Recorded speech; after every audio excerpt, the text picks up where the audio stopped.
Peace to the gods, peace to the gods. Yusufel here.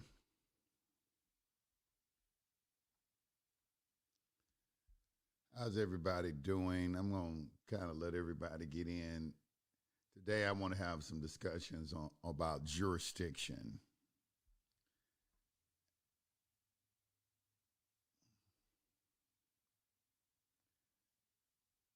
See when the people start getting in. Jurisdiction. Let me see what this looks like. I think that needs to be discussed. And you need to share this because I'm probably going to make a lot of people upset. I'm about to probably make a lot of people upset. I'm about to make a lot of people upset. Okay. All right. Yeah, that's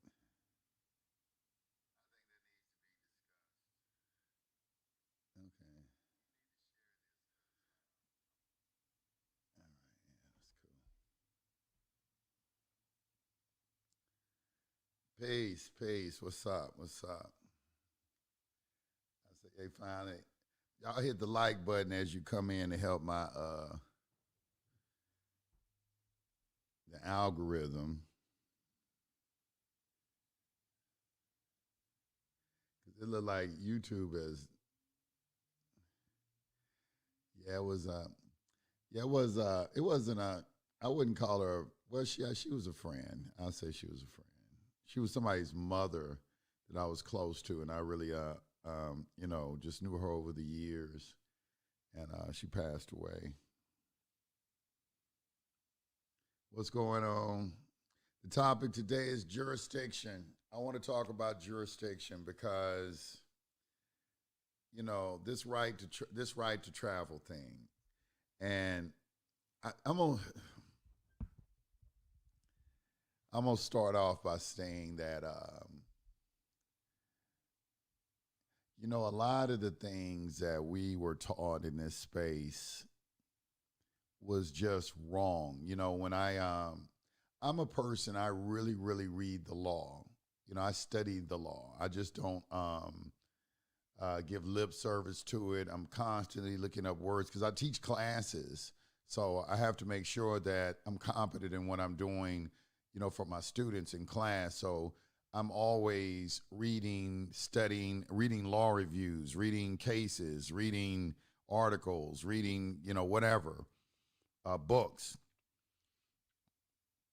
And one of the things that I am grateful for and I'm very thankful for is when that man, John Taylor, back in the day when I met him and he explained public versus private to me, because I really do understand how there is no possible way in hell you can understand anything about the law if you do not understand public versus private, public law versus private law, the two different domains and how they interact with each other, as well as the fact what rights you can exercise in each if you happen to be in each.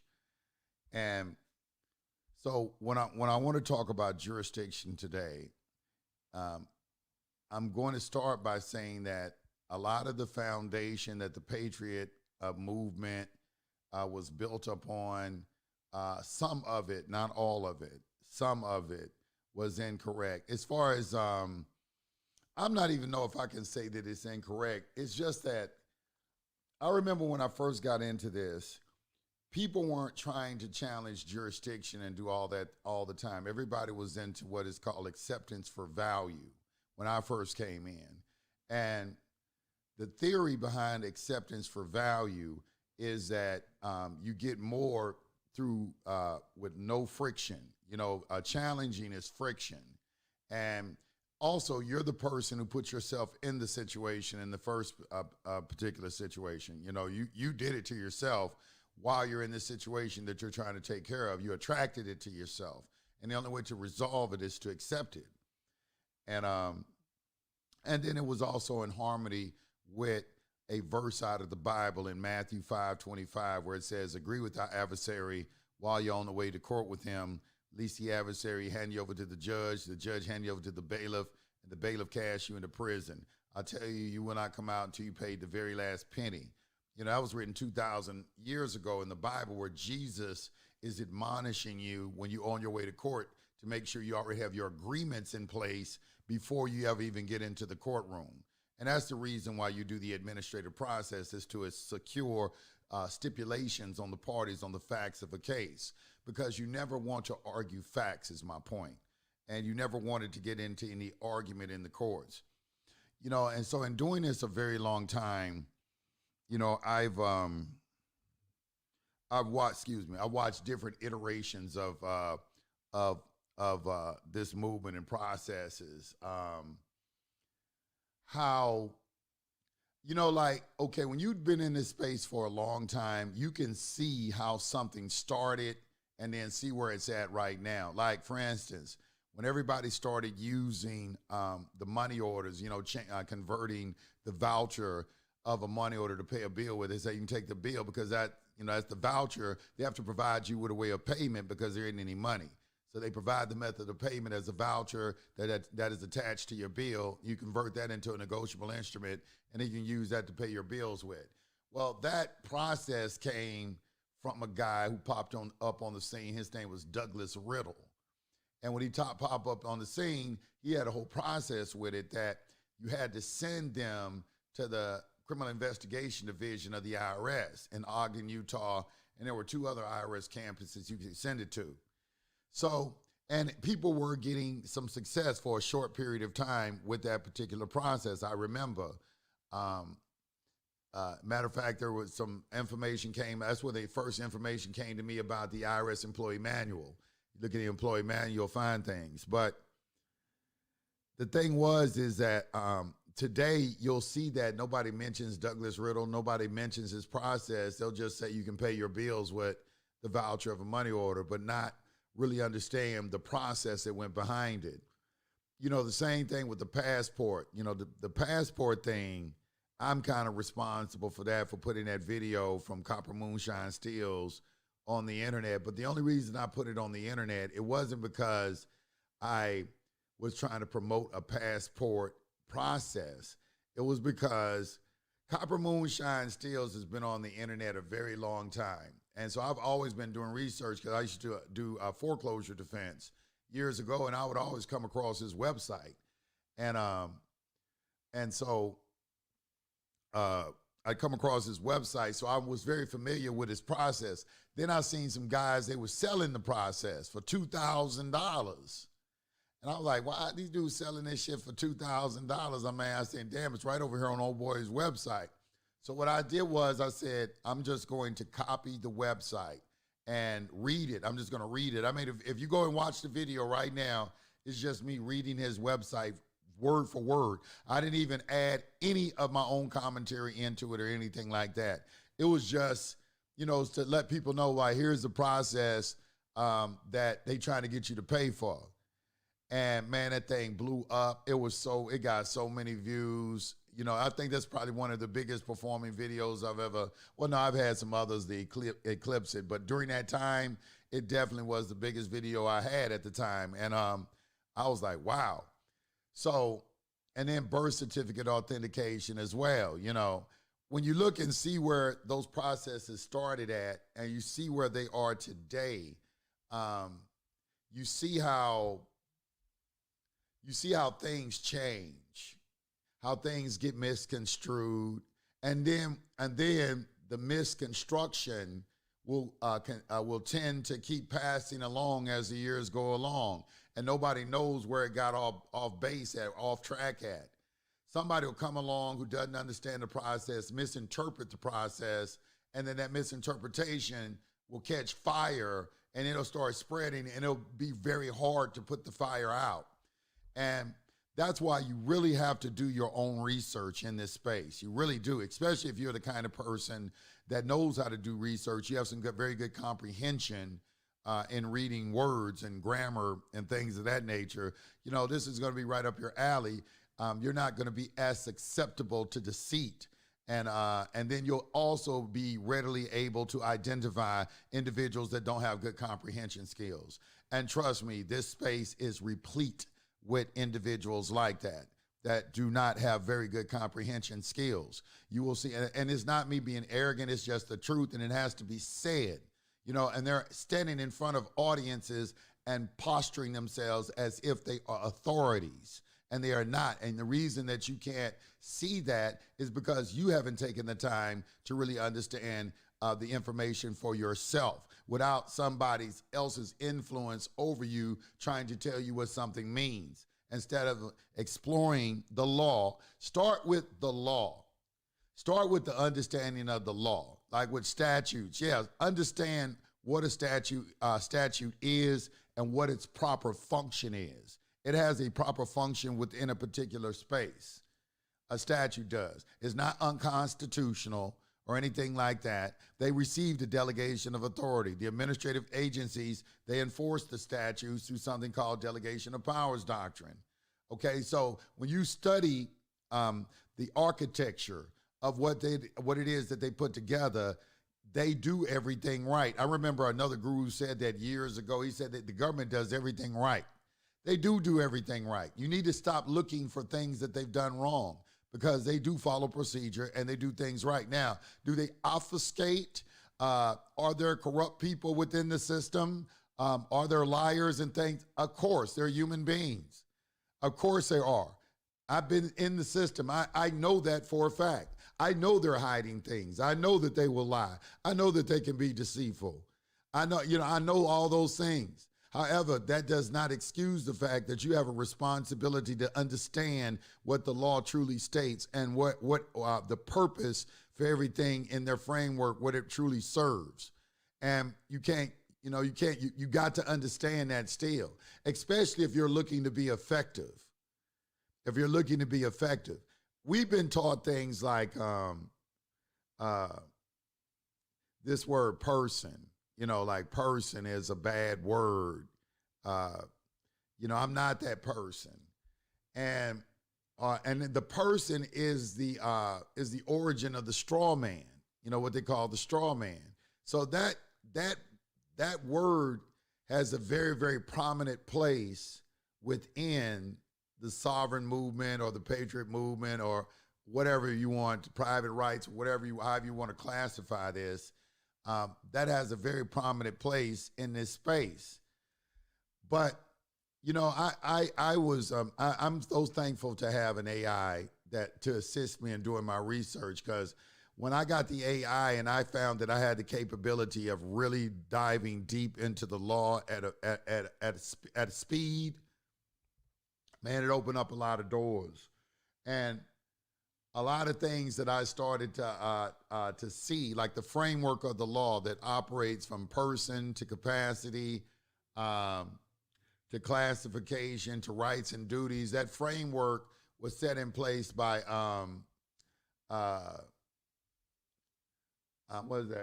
William Blackstone. William Blackstone commentaries, and they teach it at Harvard and other universities, but we never been exposed to it. The law is very scientific. It's structured. It has a structure to it. Even how all the laws interact with each other is a certain type of structure, and it's put together very organized and very scientifically. Well, a lot of people, even, when you go to law school, unless you go to an elite law school, you're not even taught that structure, of how the law operates through that structure. So the structure is what you have to clearly define first. And once you can clearly define that, that will help also to alleviate accusations that the judge is corrupt. You'll see people that the judge is corrupt, and I'm like, the judge is not corrupt. If you really understand the principles and how they are applied, and when you know them, you can look and see if they know them and they're applying them. They can say, well, no, that judge didn't do anything corrupt. The judge followed a principle of law. And that principle was properly applied in this particular instance with the set of facts that were presented before the judge. And you can understand that. So it's not going to be that, oh, you didn't flip-flopped or anything like that. It is just, as your understanding increases of the law, you can understand what your responsibility is. You can also understand where your proper place under the law is. Like, the current atmosphere of all this is really a whole bunch of people who are lazy because they just want to say they can do anything they want, anytime they want. And they're the sovereigns, and the federal government doesn't have any right to impair or encroach upon their egress through, mind you, a public regulated space. They think that they can exercise private rights in public regulated spaces. That's a fundamental flaw of the law. That is what's getting you labeled as a terrorist.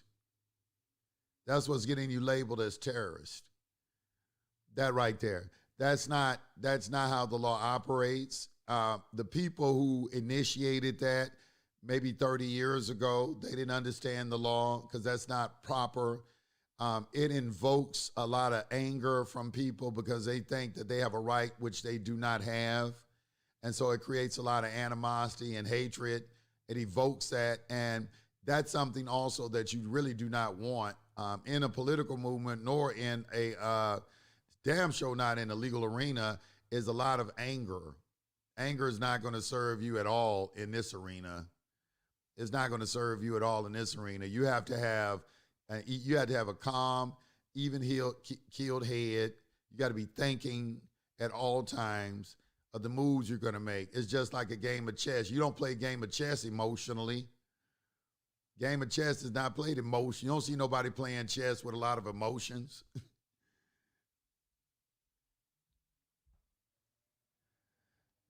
That education system has been weakened. Listen, man, and it's hard to really say this because people they like to tend to think that you're being arrogant, or it's not any of those things. I have to just speak the truth. There's a lot of people in this space that are illiterate. They just are. They don't have very good comprehension, and especially when it comes to something like the law. Like for instance, they don't even look up words. And the words in law have a different meaning than everyday parlance. And then they don't understand grammar. So you have grammar, man, there's maxims of law that talk about grammar and the importance of grammar. It's the spirit of the law. Meaning of words are the spirit of the law. That is a maxim of law. The meaning of law, the meaning of words are the spirit of the law. And you don't look up words and you go to operate in this space, I'm just not understanding it. Right to travel was something that I never really taught. I kind of entertained it because, they're in the movement, but it's not really looked at really in depth because I teach secure party. I'm dealing with criminal cases, foreclosures, and, and discharging debt and all this kind of stuff. And so I never really did a deep dive into right to travel. It was just on its face. It said the word drive. When I looked, I said, yeah, the word drive is a commercial term. These are commercial terms, but I never thought of the fact that, well, what if it's not a commercial matter? It's a public safety matter. And then what is public safety? What are inherent powers? I knew about implied powers of the Constitution because I studied the Constitution. So I understood what implied powers were. Inherent powers are implied powers. And that's what police powers are of the state. They do not have to be enumerated within the Constitution. They happen just as just because the government needs them to function and to carry out its duties. It's incident to the government needing to have that particular function.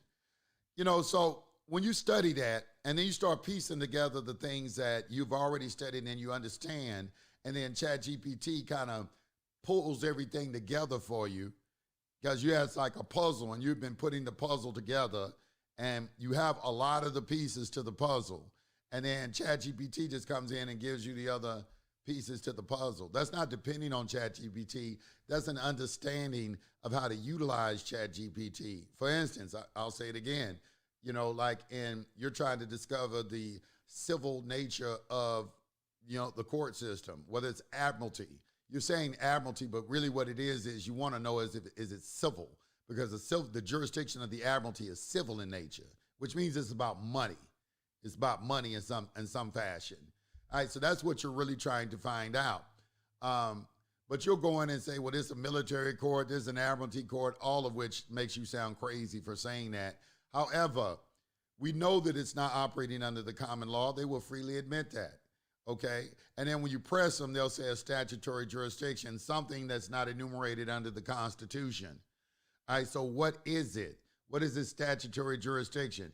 Well, I studied clerk's practice, which is admiralty. So I uploaded the clerk's practice and uploaded some statutes and had clerk's chat GPT compare and contrast the two. See, this is the power of AI, what it can do. It can compare and contrast the two. ChatGPT analyzed both, and it came back and then said, yes, they did borrow procedural mechanisms from the Admiralty. That's why it looks so much like Admiralty, because that's what they did. They borrowed it from that. But it's not an Admiralty jurisdiction. It's a colorable Admiralty jurisdiction.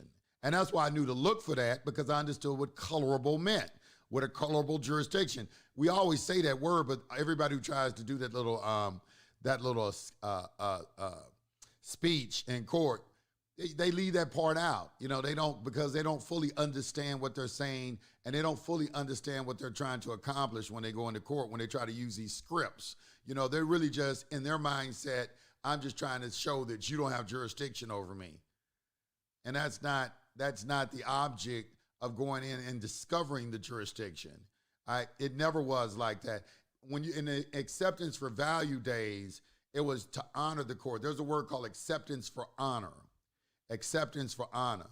And that is what you were doing. You were doing an acceptance for honor because, yes, there was this thing that the straw man was an artificial person that you were separated from, and that you were there as a third-party intervener trying to protect property that was in jeopardy because they were trying to put some sort of attachment against it, some sort of attachment lien. So you're coming in as a third-party intervener, which is Rule 24 under Federal Rules of Civil Procedure, and you're coming in as a third-party intervener, and the interest that you have in the property is what is represented by your UCC-1 that you got on file. All right? You say, okay, I have a priority perfected interest in the collateral that you're attempting to attach. And these are the liens that are behind the scenes that they convert into bonds, which is what it is that you are trying to get. All right, you're trying to get these bonds. That was the object of the game. And, you know, when I came in, it wasn't to come into the courtroom and try to challenge jurisdiction. It just wasn't. The problem came in that in trying to understand how to discharge a court case, there was a large learning curve associated with that activity, which most people don't want to do. So it's just easier to give people a script and say, you don't have jurisdiction over me. And that's what you see that is going on today. And it is creating a lot of chaos in the courts. I expect there's going to be some strong executive action taken against sovereign citizen community. I'm gonna call them a sovereign citizen community too. There's gonna be some strong executive action I see coming on the landscape, because I just saw a woman shoot a police officer, you know, because they got this right to travel. I wasn't doing anything wrong. Why are you stopping me? You know, you put that type of information in the wrong people's hands who do not know how to govern themselves accordingly. You know, they don't understand, you know, what it means to be civil in certain situations or something like that. And they create a situation and make it volatile, you know, because they want to argue with a police officer on the side of the road. I mean, that it's going off the rails. And me, someone who has been at this for a very long time, I see it as my responsibility to come in and at least try to rein things back in. All right. And then the way that you do this is by properly reading the law and seeing the true intent and spirit of what the law is saying. And that's not happening in a lot of cases. You know, you have people who are, like, you know, this one stop, this girl said, this Supreme Court law says I have a right to travel. You know, the deception on that is just appalling. You do have a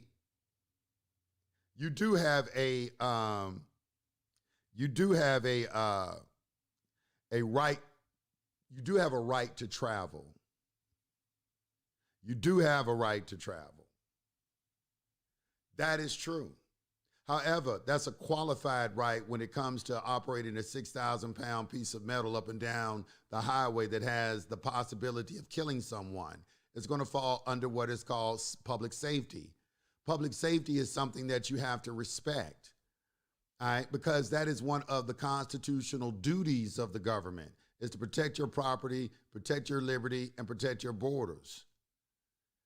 That's a constitutional obligation that they have. That's why Donald Trump caught the Democratic Party off guard at the State of the Union address when he said, "Who here believes that it is their responsibility to protect U.S. citizens over, illegal immigrants?" And they didn't stand up. But see, that's their duty. They didn't want to acknowledge what their duty was. You got to take that serious. You got to take that very serious if they don't want to acknowledge what their duty to their constituents are. That's something that I can't accept. Not in my understanding and studying law and the importance of the word duty, because I deal in trust, and everything in trust is duty, fiduciary duty. Punctilious of an honor most sincere. The punctilious of an honor most sincere. That's a level of fiduciary duty that trustees have to demonstrate, higher than anything that's in the corporate world.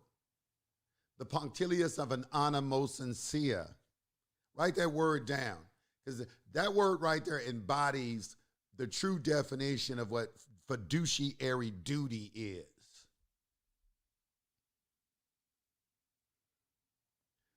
Listen, let me tell you something. When you really start studying the law is, it's very beautifully put together. And then once you understand how it's put together, that's when you'll start to have respect for it. Because you can see that it was intelligently done. You can see that it was, well, I'm going to tell you this too. What is going to be revealed to you are what your rights and duties are. What your obligations are. What are your duties as a citizen? So you have this thing called the social contract, okay, which is a real thing, okay? That's some of the things that William Blackstone gets into in his chapter under rights of persons. When you go into rights of persons, what the individual's duty is and where their private rights are properly located at. See, you got to understand that private rights begin where public regulation ends. You have to understand that you got to get that demarcation line down. You can't understand private trust and statutory trust if you don't. You don't understand the court system if you do not. You're going to continuously keep accusing the court of operating fraudulently when it's not operating fraudulently, it's operating the way that it is. It's just that you don't understand where you're supposed to be. And that's coming from a lack of understanding of public and private. You remember, I gave you a new word that you have to research. It's called private ordering. Private ordering. Private ordering. Private ordering consists of contracts, private trusts, private member associations, and unincorporated member associations. There's a structure, if you're going to operate privately, that you have to put into place. Trusts play a very big role in that if you want to truly be private. However, the conundrum, well, I'm not going to call it a riddle because I think I already know what the answer is. But in dealing with that in this space, is a lot of you like the word trust and you think it's something that you can learn how to do on a weekend. Just because you learn what a trustee is, a trust corpus, a trust protector, a settler, trustor, grantor, creator, and beneficiaries, and now you think you understand the subject of trust, which is the most asinine, ridiculous thing ever. I mean, because when you get into the space, you understand you're going to need to at least devote, I say, about a good 10 months to the study. And SPC University would definitely be an excellent place to do that because we go over two cases a week. 2 cases a week. Let me tell you something, that's 8 cases a month. Okay, and each of the individual cases involve a different aspect of trust. Once you engage like that, the subject in that way, then you'll begin to understand how deficient you are, how truly anemic you are in your understanding of the subject. And then you'll start to get that respect as well. You'll start to get that respect as well. They also need to know the difference between liberty and freedom. Yes, freedom only exists for you and on the private, when you conducting your affairs privately. Conducting your affairs privately means that you have structured a space within clearly defined rules, clearly defined constitutional protections. You got the contract clause, which is number 1, Article 1, Section 10, Clause 1.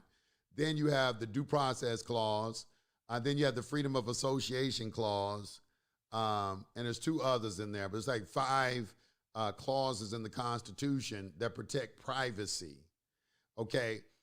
Once you understand what those are, now you can begin to understand how to frame yourself. Now, the best way to understand that is by reading case law, because the judges, that is their job to show you where the line is, The judges, that's why you read case law.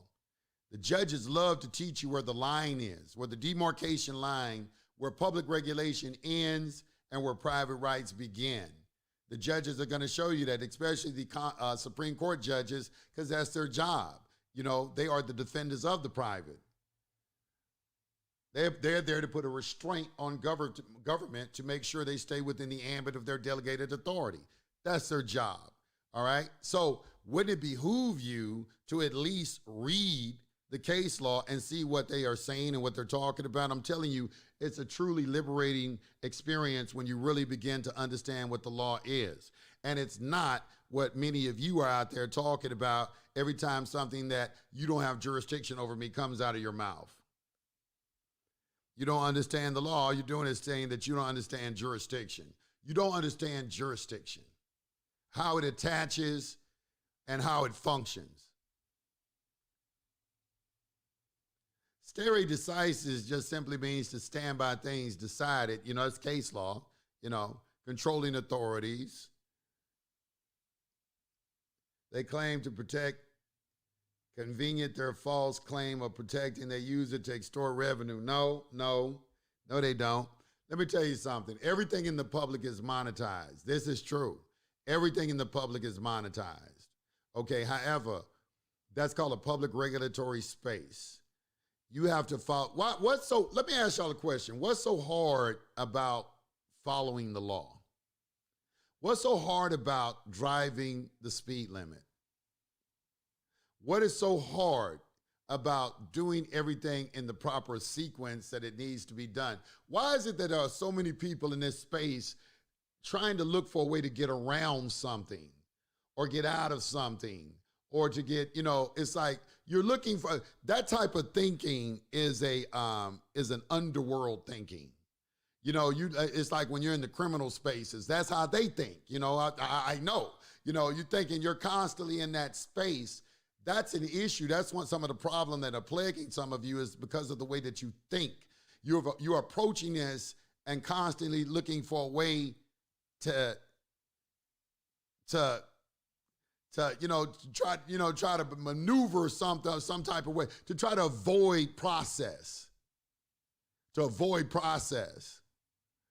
And you can't approach it like that. Your life will change when you begin to do things the right way.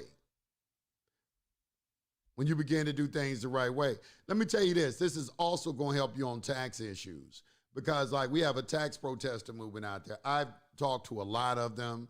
I even did a seminar with Sherry Peel Jackson, who's on the video from Freedom to Fascism by Aaron Russo, who's the IRS agent on there saying, show me the law. And she has a very different opinion about that now. She doesn't share that same view that she had in that particular video because she didn't understand either, and she was an IRS agent. She was an IRS agent and didn't understand.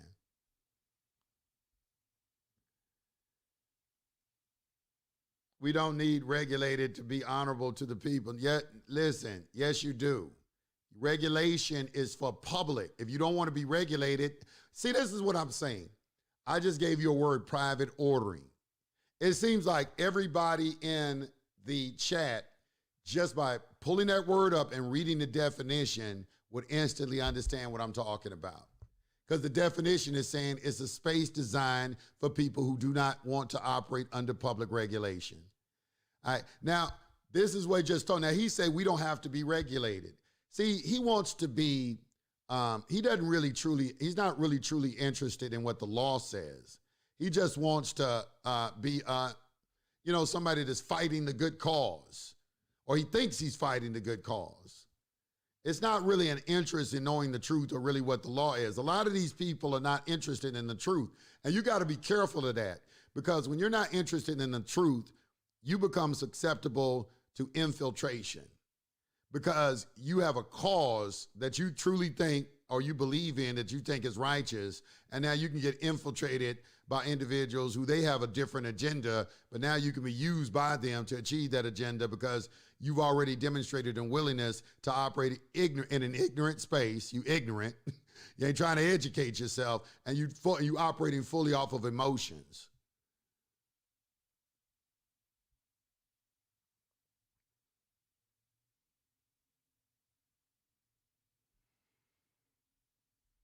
And they say, what is law? And then they start all these things off like, what is law? What is law? As if they're questioning the stat. See, when they start all this stuff, they've been doing this for 20 years. Listen to me, everyone. I've been in this space 20 years. They haven't changed up how they talk at all. They haven't added anything new or anything like that. They talk exactly the same way. They are just simply regurgitating generation after generation the same talking points. None of them, and that is right there an indication that none of them are doing any research. They're not readers. And you know how why they don't like ChatGPT? The reason that they don't like ChatGPT, because ChatGPT exposed the true individuals who actually do research, who are actually competent, who actually have put in more than 10,000 hours into the field of study, against those who are charlatans, those who are opportunists, those who are looking to take advantage of individuals who are less knowledgeable about them in this particular space. That's what ChatGPT has exposed, because all of you who are talking about right to travel, I remember somebody in my Facebook group, they gave me 10 different cases. I ran through all of them, all 10 of them. And not one of them said what that person thought that they said. And that is what is being killed by ChatGPT, is this propensity for individuals to try to support their argument by posting a citation of authority, because they know that the people ain't going to really read it, or they're going to do a cursory investigation of it, go over it a little briefly. They'll see the word right to travel in there and then say, okay, yeah, this document says I have a right to travel, without qualifying what the word right to travel means, even though you can Google the meaning of it. They're going to ignore that. They're also going to ignore all the plethora of different videos that are on the internet, a cornucopia of access that you can get to that shows individuals trying to do this right to travel, and all of them going to train the police officers how to handle you on the side of the road. They already know how to handle you in the courtrooms. What the definition of insanity is to keep doing the same thing over and over again, hoping for a different result. That goes against the law of cause and effect, a natural law. Cause and effect is a natural law, all right? You only get something different when you do something different. To think otherwise means you're insane. Means you're insane. Knowing what you know now. Let me see what this says. Knowing what you know now, what defense would you take in court? Well, I would still use some of the same defenses. Some of the defenses I used when I first came into it, some of it was on point. Some of it was on point, but it needed more clarification. Because, see, you have every right to know the nature and cause of the action. That goes back earlier to what I was saying about the nature of the courtroom. Like, the court, when they're enforcing statutes, they're operating in an administrative capacity. You have to understand that separation of powers prevents each of the individual branches of government from exercising the power of another branch. So Congress had the Judiciary Act. Okay, well, anything that was created under that act was under the power delegated under Article 1. Each of the they weren't granted the power to issue Article 3 courts. The Constitution did that. The Constitution created the true judiciary. The legislature didn't create a judiciary. Okay, so we understand we're dealing with something administrative in nature. Okay, so now we got to get into, okay, well, if it's administrative in nature, you know, they will tell you they're not operating under the common law. So what is the true nature of it? That's what ChatGPT allowed me to evaluate. Once again, after studying admiralty with under the clerk's praxis with John Hall, okay, which I suggest people, if they read it, and you compare and contrast that with, like, for instance, the criminal code in Georgia, Title 17, or Title 18 in the federal code and the federal rules, you know, on the federal level, United States Code. Okay, what you're going to see is, and I was able to see this because in studying admiralty, I noticed how similar it looked to what they were doing today. And so ChatGPT is going to say first, no, they are not the same. All right, this is, some of you will say that, oh, ChatGPT lies to you. However, when you provide it with something, when you train it, when you give it information to evaluate, it can make a reassessment, and then it can narrow down what it was thinking or clarify its particular position. So when I uploaded both of those to it so it could juxtapose the two and evaluate it, it came back and it said, yes, you're right. However, it's not admiralty. They have borrowed the procedural mechanisms of admiralty and implemented it into this statutory jurisdiction that they're talking about. But it's not admiralty jurisdiction. This is when you say colorable admiralty. Colorable means it looks like something, but it's not truly what that is. So it's not admiralty, okay? It is, they call it a statutory jurisdiction. We know that that's not under the Constitution, okay? We know that statutes are what? They're promulgated by the legislature. It falls under their purview. Okay, separation of powers prevents each of the individual branches of government from exercising the power of another branch of government. So it's impossible for anything under Article 1 to have a true judicial process. They have judicial functions as it relates to their administration of statutes, but they aren't imbued with true judicial authority or judicial constitutional authority, who are the true defenders of private rights. So the conundrum is, how do you get in that particular court, an Article 3 court? The first thing is you can't be an acceptor of benefits and privileges, because if you are operating in a public regulatory space, that falls under the purview of Congress. It falls under the purview of the legislature on the municipal level. It doesn't fall under the judiciary. Because of separation of powers, they have to defer to the political branches of government. This is why they say you have to exhaust all of your administrative remedies first before you can come over here and talk to us. Separation of powers makes that they have to do that. They're not doing anything wrong. They're not doing anything corrupt. They're following constitutional principles.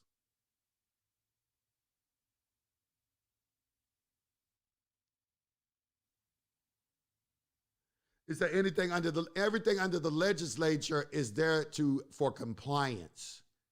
Okay, you're not in a judiciary. They're there to enforce compliance on the rules that operate in the public, which you have no authority over whatsoever. Never have in any epoch of time, have you? Nowhere on planet Earth has there been a time where private individuals can come into the public and act like they can do whatever the fuck they want to do. That has never existed. That's never existed. There's 1,000 years of case law, even when you're talking about the common law. A lot of y'all don't understand the common law. You don't understand it. It's very few individuals who use the term common law who understand what it really is. You don't understand what common law is. You understand it.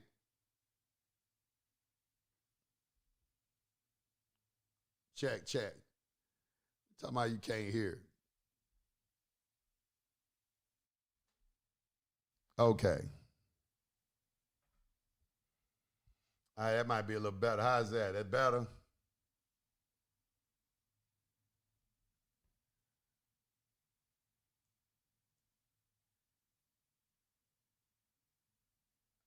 See, like, you don't understand. He said our power should take precedence, especially absent harm being done by the people. You don't understand law. And that right there is something that you have been saying for 30 years, and it just embodies, it truly embodies first and foremost how you haven't made any progression in your understanding of law to still be at the same place in the same position for 30 years. First of all, I have to point that out. What type of individuals, y'all sitting here regurgitating these same slogans and talk. This is a slogan right here that you're saying, and you've never done the due diligence or conducted the necessary research to confirm your position, to substantiate what you're saying, because that's absolutely not incorrect. I just gave you the word private ordering. There is a space for you to do exactly what you're talking about. You just want to do it in a public regulated space. You think you have a right to come into a municipality and do what the fuck you want to do. You really believe that. And that is why they're calling you a terrorist, and that's why you're an anarchist. You are an anarchist. And that's another reason why I believe that this space has been infiltrated, because that shares the same characteristics as a Marxist. And when I look at it, it shares the same characteristics. That's what I believe. Because the people, there's this group that's always mad, and they're always trying to keep everybody else mad. They're always mad, and they're always trying to keep everybody else in a state of anger, in a state of an emotional type state. That's Marxism, you know? And I'm like, that's not what law is. Law is verifiable. Law deals with being able to substantiate your position. Law doesn't deal off of what your belief is, or what feels good to you, or I feel that I'm right about that. You don't operate off of that. It operates off consistency. The courts have to be consistent in their judgments. That's why you read controlling authorities, i.e. case law. See, it said, private ordering. Exactly. Why don't you just Google that word? Why don't you Google that word? Why don't you put it in ChatGPT and tell ChatGPT, say, give me everything you know on private ordering. Explain it to me. Put it in layman's terms. If I want to exercise my private rights, is this what I need? See what it says. Don't say morals, because true morals giving you the truth. I'll agree with that. I won't, listen, I'm just saying, like, the Moors who are running around talking about this is our land and it's in trust, that's the Frank L. Bay versus the Moorish Science Temple case. Okay, if you get on if you go to Google Scholar right now and click on case law and then put in the Frank L. Bay versus the Moorish Science Temple case, all right, this is the problem that is in the Moorish Science Temple right now, is that you have a lot of people claiming to be Moors, but they're not officially associated with the Moorish Science Temple of America. Because that case, which happened around the year 2000, is when Frank L. Bay came in and tried to usurp the authority of the Moorish Science Temple by claiming that Noble Drew Ali had put together a trust and had placed all the land in that trust and had appointed him as the trustee.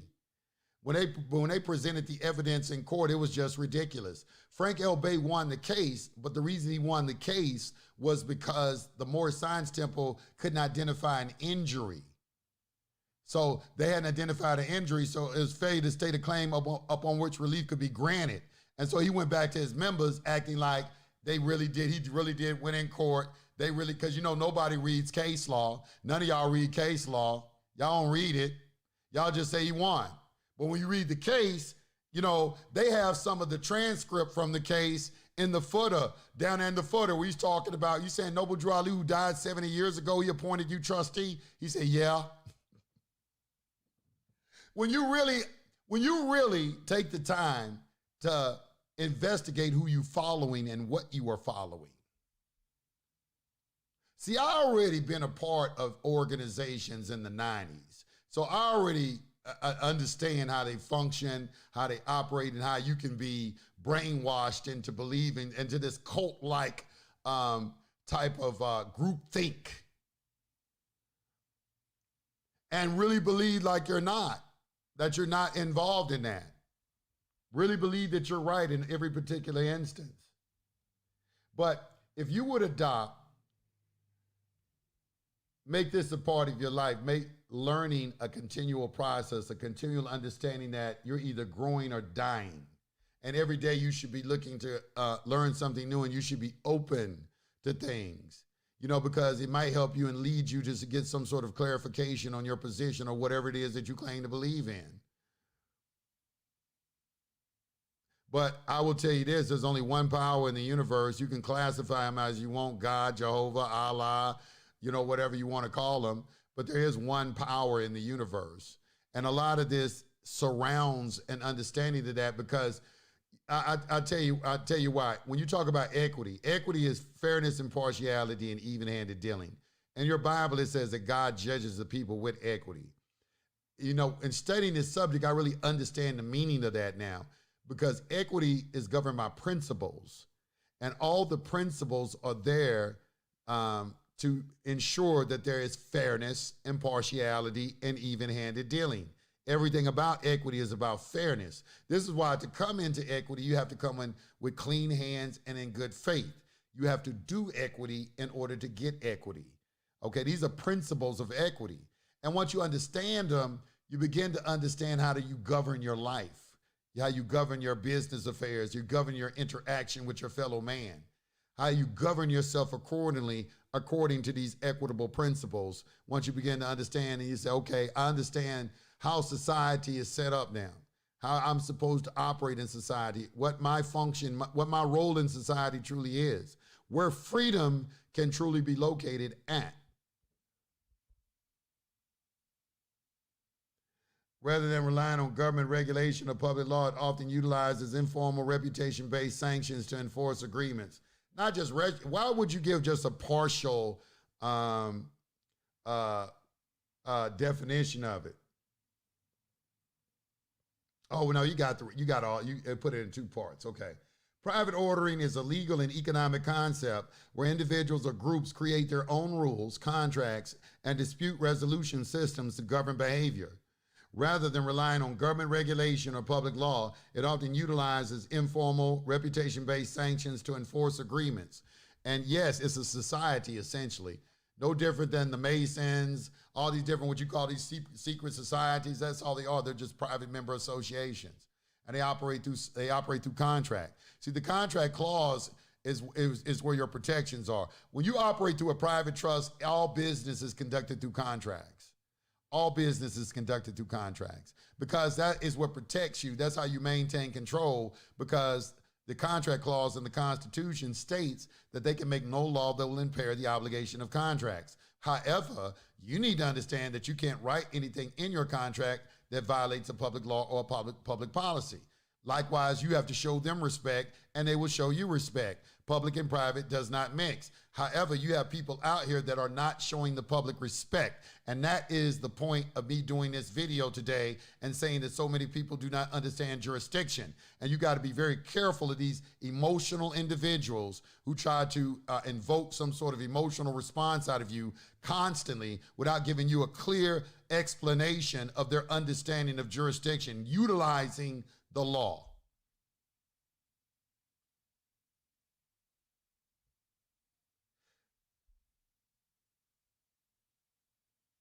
I can see if you consent to be in public or part of the implied social contract. Well, I mean, yeah, we social creatures, we want to operate in a space where we want to socialize together. But when human beings socialize together, you have to have rules. You are proposing to have a social order without rules. That's anarchy. There's going to be anarchy if everybody can do whatever they want to do. See, that's another thing. You have misquoted that statement. It's you can exercise a right as long as you do not infringe on the rights of others. You can do whatever you want to do as long as you don't infringe on the rights of others. See, that's where y'all get off. And there's something called the public rights doctrine. You cannot infringe on the rights of the public. You can't do whatever you want to do in a public regulatory space. That should kill it. But it's not going to kill it because you're not going to let it go. And that's why I'm thankful that ChatGPT is here, because there are going to be more and more people that are going to get ChatGPT. There are going to be more and more people that are going to be running them cases there and having them analyze every fucking word that you say is going to be analyzed. And then people are going to start reassessing what they're being told. It's going to happen more and more and more. You're not going to be able to stop it. As I said, this first salvo that came out is just simply revealing all the people who don't do true research. The regurgitators, they're the ones going to get eliminated first. All the people who want to regurgitate information without doing their due diligence as it relates to that information, you're going to get taken out first.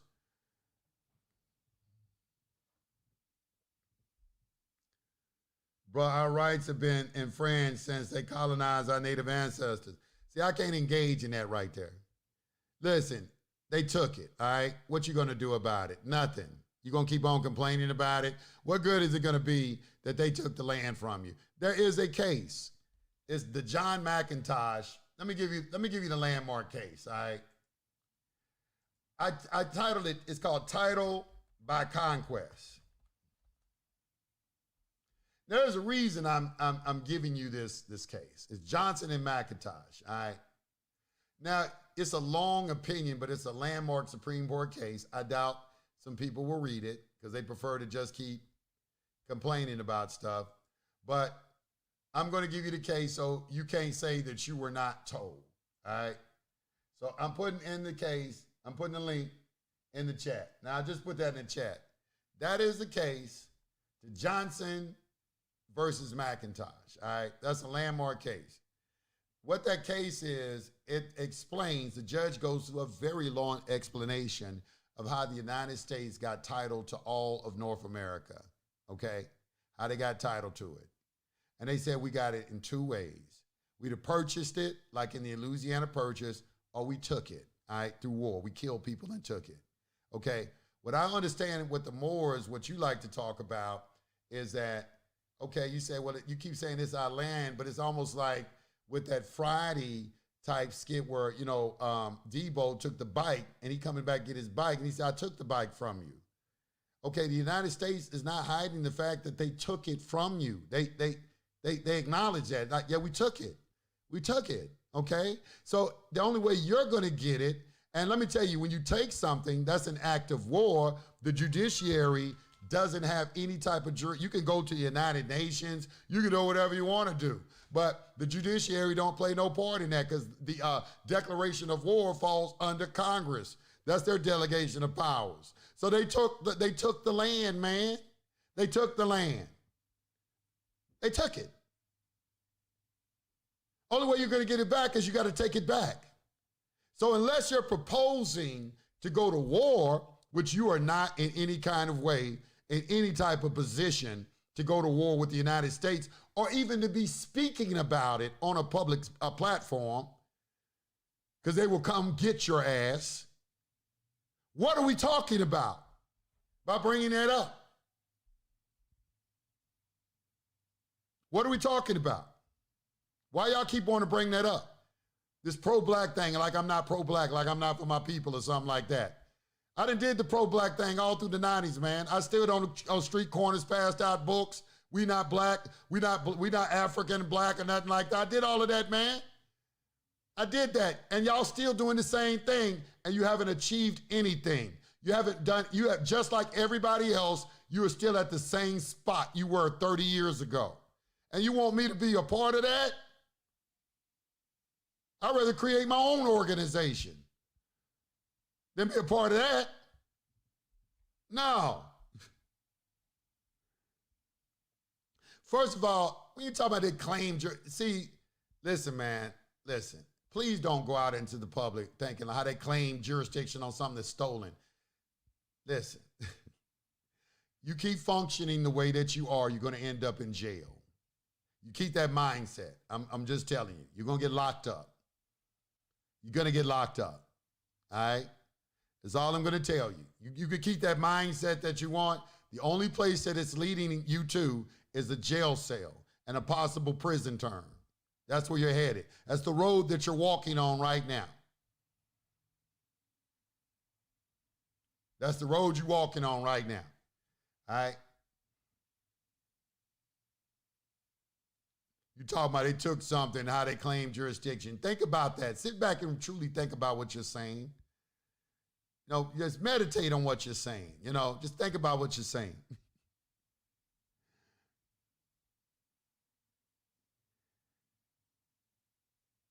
Need to define they. No, I don't need to define they. You know who they are. They are the people who are in charge. They are the United States government. The person I just told you in Johnson versus Elise. The United States says that we took all of this land. We soaked the land in blood. You need to even read the case and listen to the judge explain it to you, because it's a landmark case. It's still good law. It hasn't been overturned or nothing. Go and look at it. It's a, 1823 case. It's 1823. He explaining this to you, man. I don't know what else to say. You know, I don't know what to say. You know, I don't know what to say to some of the comments that y'all say. I've learned to kind of reserve my comments now, you know, because I can't get, you know how I get to talking crazy on the air. But that's because y'all say crazy stuff. You know? I'll say crazy stuff. What do you got? They say throw the fiction in jail. No, they're going to throw you in jail. They're going to throw you in jail, not the fiction. They're going to throw you. See, this word person, let me get back to that. This word person is a mechanism that the public utilizes to determine rights and duties, okay, and remedies. Okay, they have to classify you. So the first thing is they have to identify the person, and then they have to determine the capacity of the person in order to classify him to access rights and liabilities and duties and remedies and things of that nature. Okay, everything is set up very systematically. So if you're a private individual and you leave the private and you come into the public, at that entry point of the public, you're going to encounter a statute. That statute is going to reinterpret whatever your private position was through a statute down. Okay, and it's only solely for the purpose of compliance. You have to understand what the public is, how it's structured, and what its purpose is in order to effectively interact with it. Or you're going to be thinking things that you know, you just don't have the right.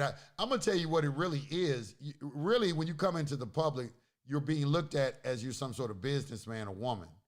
That's truly what it is. You're there to do business. So everything is, you know, is to protect the flow of commerce. Everything.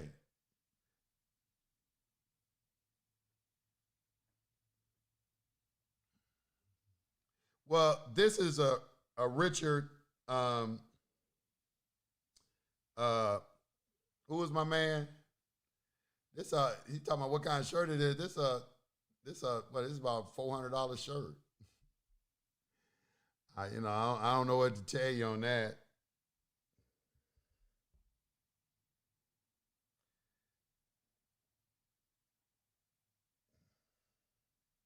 What's my man name?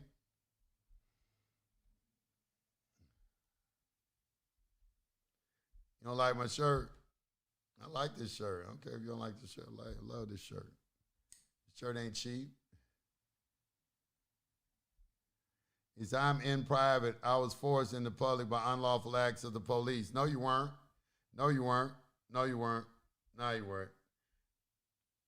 See that right there, that type of thinking is going to lead, you're going to end up going to prison. That type of thinking, you have the wrong, your whole idea of what the public is completely wrong. And that's a vestige of, you know, what they've been doing for the last 30 years. You're saying the same thing, you're just trying to say it in a different way, but it's just wrong. All right. You're trying to assert a private right in a public regulatory space. Operating a motor vehicle is a public regulatory space. That's what 90% of y'all are going to argue on with this right to travel. Right to travel don't have no basis in law or fact whatsoever, under nothing. It just don't.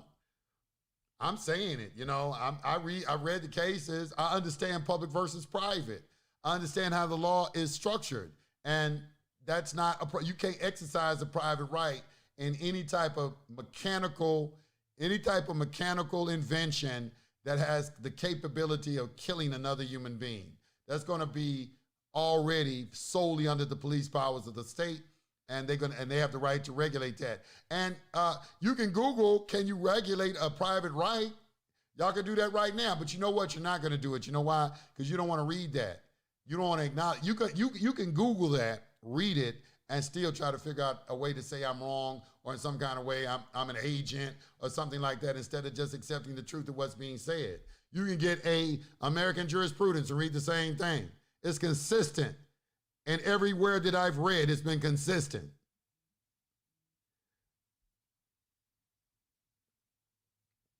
What if you're getting court notices in your state mail from another state and no proof of service, which is what they are doing now? I mean, well, there's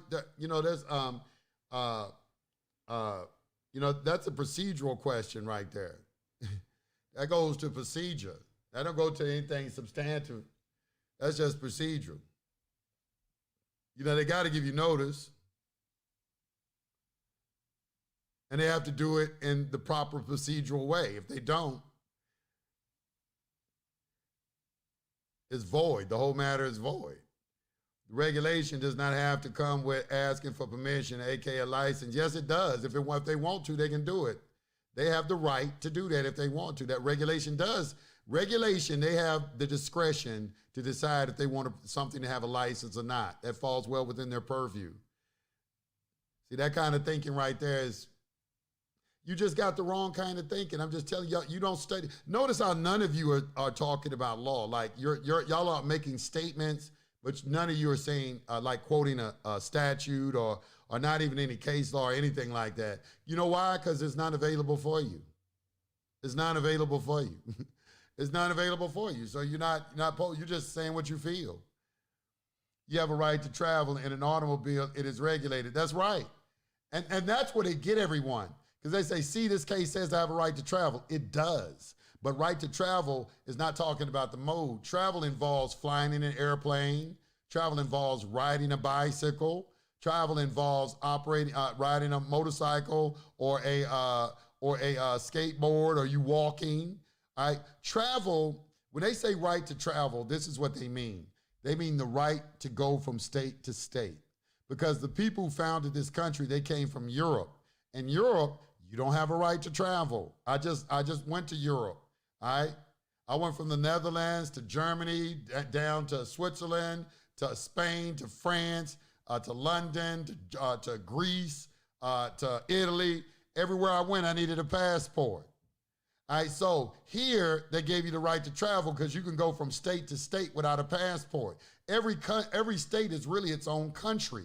That's why they have their own individual constitutions. But we are united. All right, so when we united, we gave all our citizens the right to travel from state to state. That is what the word right to travel means. That's the meaning of the word, okay? You can reject it or accept it, but you can Google it right now and find out. But if you don't choose to Google it and read it for yourself, then all you're doing is just headed for destruction. You're just headed down for destruction.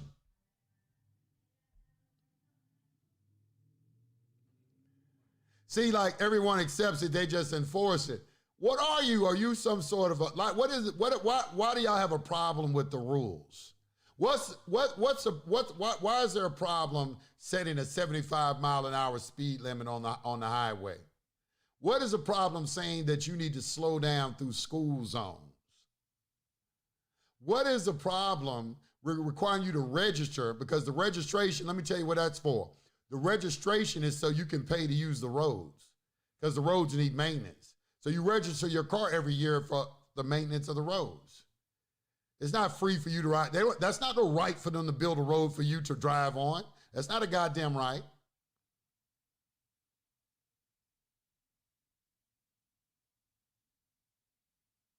I got pulled over on my bicycle. If everyone not wanting to operate in commerce revoke to license, then it would be the way it should be. Well, first of all, it don't have anything to do with commerce. That's another thing y'all keep on saying. The automobiles have to do with public safety. You keep calling commerce. That's where you get. That's where I got lost on, because I was focused on that commerce type aspect of traveling, and that's not where the regulation is coming from. The regulation is not coming from a commercial standpoint. The regulation is coming from a public safety issue, and that's something everybody gets wrong in the space.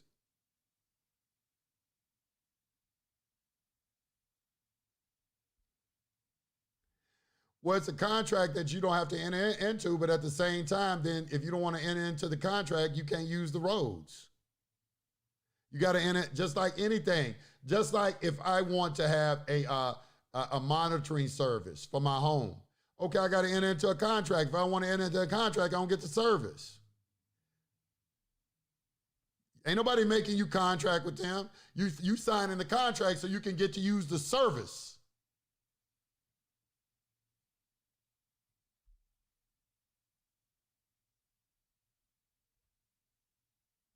See, like that person right there, the finesse 7849, he probably some type of anarchist, man. Read his comments. The fucking problem is asking for permission to go 65 on the highway. See, just read his comments. Think about his mindset. Just read his comment. Think about it. I want y'all to start identifying. There's a lot of angry people. I was warned against that anger when I first came into this space. Angry. It don't have to be mentioned. See what I'm talking about? He said, where's public safety mentioned in the Constitution? If he would go and look up the definition of inherent powers or implied powers, he hadn't studied the Constitution. Implied powers of the Constitution is a constitutional principle of law, okay? Then you would know where police powers come from or public safety would come from. All right, but you haven't studied the Constitution at all. I can tell by your question you haven't. You ain't studied it. Liability exists without a license. Yes, it can exist without a license. That don't mean they won't regulate the activity. You and the public. The public is the domain of government. Public and private do not mix. How many times have you been hearing me say that for I don't know how long?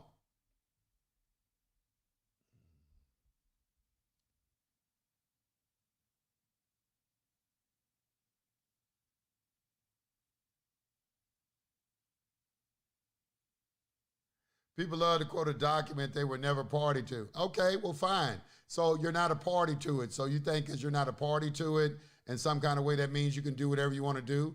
Please answer that question and put it in down in the space. So if you're not a party to the Constitution, because you're correct, because the Constitution applies to the government, all right? But if you're not a party to the Constitution, are you saying you can do whatever you want to do in the public? I want y'all to look at these answers. I want y'all to look at these. Pay attention to this chat. Pay attention to it. Is that what you're saying?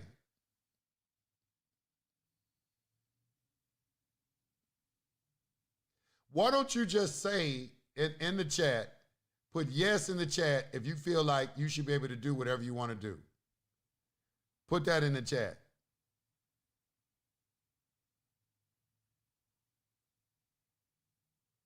Okay.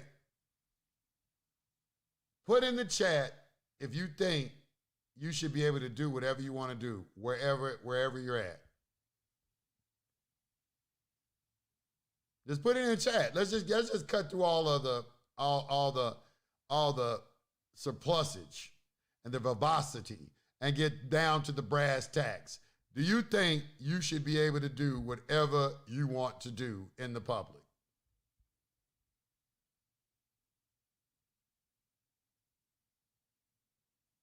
Now, listen, it's a yes or no question.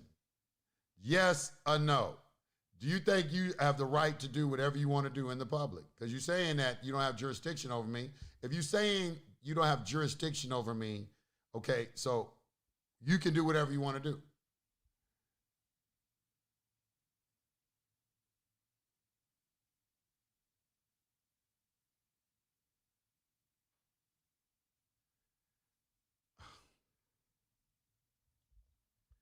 Let me tell you something. I'm through with right to travel. I'm not going to talk about it anymore. I'm gonna let you have right to travel. I've done my civic duty to come out before all of you and give you a heads up and give you a warning on the trajectory that you're headed toward with this understanding of the law. Okay, this misapplication of the law is misunderstanding of the law. That's what it is. So I ain't gonna talk about it no more. So this will be my last right to travel broadcast. I won't be talking about it anymore. And please don't be asking me any questions about it anymore. All right? Don't ask me no questions about right to travel anymore. All right, thank you. Have a nice day.